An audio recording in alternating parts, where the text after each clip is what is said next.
नमस्कार मंडळी, मिसेस केओमध्ये आपलं स्वागत आहे। खाताय ना, खायलाच पाहिजे। पावसाळा म्हणजे सुक्या मासळीचा आणि सुकटचा मौसम। चला तर आपल्या समोर घेऊन येत आहोत सुके बोंबील क्रिस्पी फ्राय। तर रेसिपीसाठी बोंबील साफ करून घेऊया। अशा प्रकारे त्याचं डोकं कापून घ्या, नंतर शेपटी कापून घ्या, नंतर त्याचे पंख कापून घ्या। सुरीच्या साहाय्याने त्याचं पोट पण साफ करून घ्या, त्याचे पंखही कापून घ्या। अशा प्रकारे बोंबील साफ झालेला आहे। तुम्हाला हवं असल्यास तुम्ही कैचीच्या साहाय्यानेही बोंबील साफ करू शकता। अशा प्रकारे त्याचं डोकं कापून घ्यायचं आहे, पोटही कापून घ्यायचं आहे, शेपटी कापून घ्यायची आहे। अशा प्रकारे आपण बाकीचे बोंबील साफ करून घेऊया।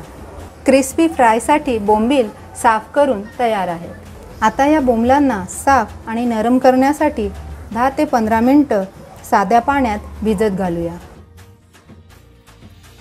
सुके बोंबील क्रिस्पी फ्रायसाठी लागणारे इन्ग्रेडियंट आहेत धुवून साफ केलेले आणि व्यवस्थित भिजवलेले सुके बोंबील, तेल आणि यात रेसिपीमध्ये आपण विनेगरचा वापर करणार आहोत।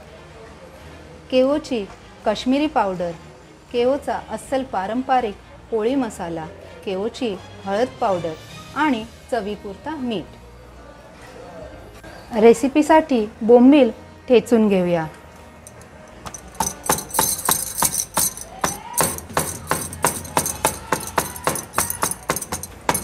बोंबलाला व्यवस्थित असं ठेचून घ्यायचं आहे, जेणेकरून त्यातला आतला जो त्याचा काटा आहे तो अगदी नरम होईल आणि खाण्यायोग्य होईल। अशाच पद्धतीने आपण बाकीचे बोंबील ठेचून घेऊया आणि तुम्हाला हवं असल्यास त्यातला काटाही तुम्ही काढू शकता। बोंबील ठेचून झालेले आहेत। सुके बोंबील क्रिस्पी फ्रायसाठी मसाला तयार करून घेऊया। केओचा अस्सल पारंपरिक कोळी मसाला आपण 2 चमचे घेत आहोत।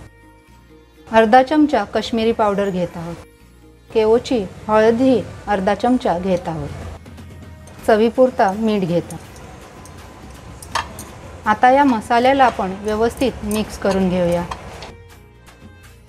मसाला व्यवस्थित मिक्स झालेला आहे। यात आता आपण 2 ते 3 चमचे विनेगरचा वापर करणार आहोत। याला हाताच्या साहाय्याने व्यवस्थित मिक्स करून घेऊया। आवश्यकता वाटल्यास विनेगरचं प्रमाण आपण थोडं वाढवू शकता। अशा प्रकारे आपला मसाला तयार झालेला आहे।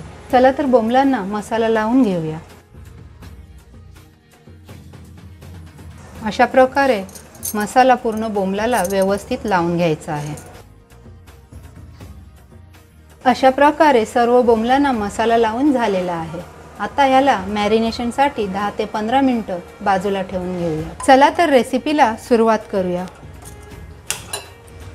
तवा गरम झालेला आहे, यात तेल घालून घेऊया। ह्या रेसिपीसाठी आपल्याला तेल थोडं कमी प्रमाणातच घ्यायचं आहे। तेल गरम झालेलं आहे, यात आता आपण एक एक करून बोंबील घालून घेऊया।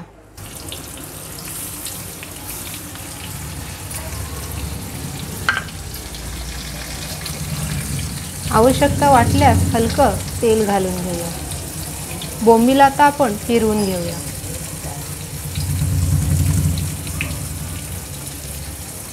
आपल्याला बोंबील सर्व बाजूनी व्यवस्थित शिजवून घ्यायचं आहे।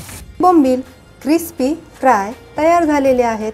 त्याची माशाच्या कालवणासोबत आणि तांदळाच्या भाकरीसोबत मजा घेऊया। तुम्हाला नवीन नवीन रेसिपी व चांगला अनुभव देण्यासाठी प्लीज तुमची मते, प्रतिक्रिया आणि नवीन नवीन रेसिपी आम्हाला कमेंटमध्ये अवश्य कळवा। आम्ही आशा करतो की रेसिपी तुम्हाला नक्की आवडली असेल।